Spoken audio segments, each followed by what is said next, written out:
My name's Kaylee. I'm the owner of Eddings Clinic and Academy. I live in St Albans and the clinic is based in London, Hertfordshire. Heart Young Homeless helped me a lot when I was young, so I was homeless at a young age. And without them, I would never have had my first flat.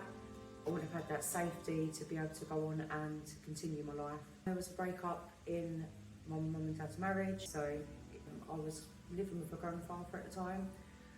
He ended up finding Heart Young Homeless and taking me in, where I had a lot of help. Within 3 weeks I was put into a hostel, which then obviously I went on to get my first council house. So I was staying with friends or staying with different members of the family at the time. So till it got to the point where I knew that I had to be settled somewhere in one place. And I was always very independent, even from young. So I just wanted to build my own.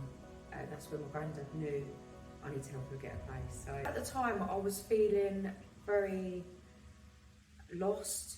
I didn't know what way I was going. I didn't know where my future was going because I didn't have a base. Like, you need a base.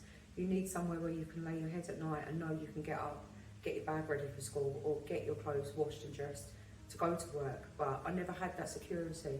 So yeah, I felt very lost at the time. So what I remember when I went into Heart Young Homeless with my granddad, we sat down with a lady and she was so good, so helpful. She got me into other charities. They got me into the hostel within 3 weeks. Got me a bed and a roof, basically. In the hostel, it wasn't a bad place to be. It wasn't. Everyone had rooms, your own separate rooms, and it was an all-girls hostel, which was fine. It was a safe space, and it was somewhere that you could still socialise and you could still talk to other people that are in the same situation, but at the same time you know you're there because you've got a home and an opportunity to be able to move forward in your life. As long as you've got it in your mind to, you know where you want to go, then that's how you behave in that hostel and who you surround yourself with. So after a few months of being in the hostel, I did work, which obviously helped to get a council flat. It's amazing. It was absolutely amazing. I had one sofa and a bed, but I was happy with that. I made it home. And yeah, learning skills with cooking. A lot of the girls in the hostel would do that together in the kitchen on a Friday night. So you'd have girls there playing the music and then you'd learn how to cook. Other girls would be cooking, so you'd be watching them. So you learn your skills around others. But then having that flat and your own independence, it can feel lonely. But there's a sense of achievement in knowing that this is yours. This is your security. This is not mum or dad's. This is not a family member's. This is yours. And this is your opportunity now to be able to make the best life you can from this that's being given to you. So from there, I was working in a job where I could see no future. But it's very hard for someone that's unskilled and uneducated to be able to move forward. So that's when I was in a little bit of a rut. Obviously, where I got the flat, it made life very hard for me to be able to afford the rent, which then led me into depression. I did end up on benefits. Yeah, so I had my son at 21. It was just me and him. So financially, emotionally, everything, it was just me and him. And it was hard. For years it was hard. And there's many times that you think, is life ever going to change? Is this my life? In the sense of not being a mother, I loved being a mother. Here's my determination in everything I do. But in the sense of money-wise, what job is a single mother going to get? Who offers 16 hours work? Tesco's or any of these other companies you work for, unskilled, you're barely getting minimum wage. So that's when I started doing other little jobs, just part-time, just to work around. As soon as he was in school, I'd do that.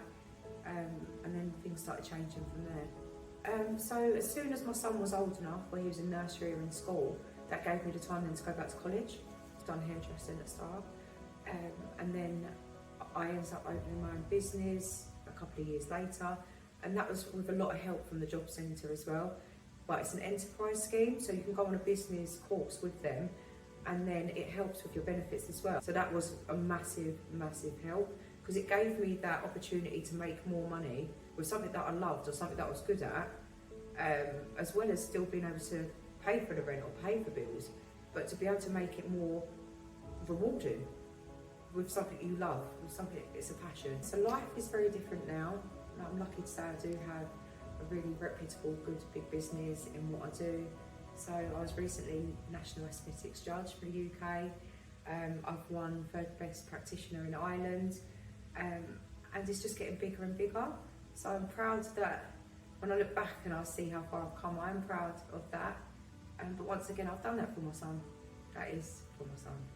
For any youngsters, I'd say if they're experiencing any kind of violence or abuse, or you're in a situation where you're seeing one of your parents drinking or doing drugs, any situation like that, you can get out of it. And that's really, really important for the youngster to know. And Hearts Young Homeless can help with that. It is there for you to take, but it's for you to also be able to take the opportunity to make your own life for yourself and not settle for what you see around you. If you don't do that, you're going to repeat the exact same cycles with your own children when you do have them, because that's all you know. I would say to anyone who's going to make a donation is that it is life-changing. This is going to shape their future, and you don't understand how important it is to have Hearts Young Homeless doing this for youngsters. But without them, I wouldn't be sitting here talking like this now, and talking of my achievements, and now my son's life has changed for it as well. So I'm grateful for that.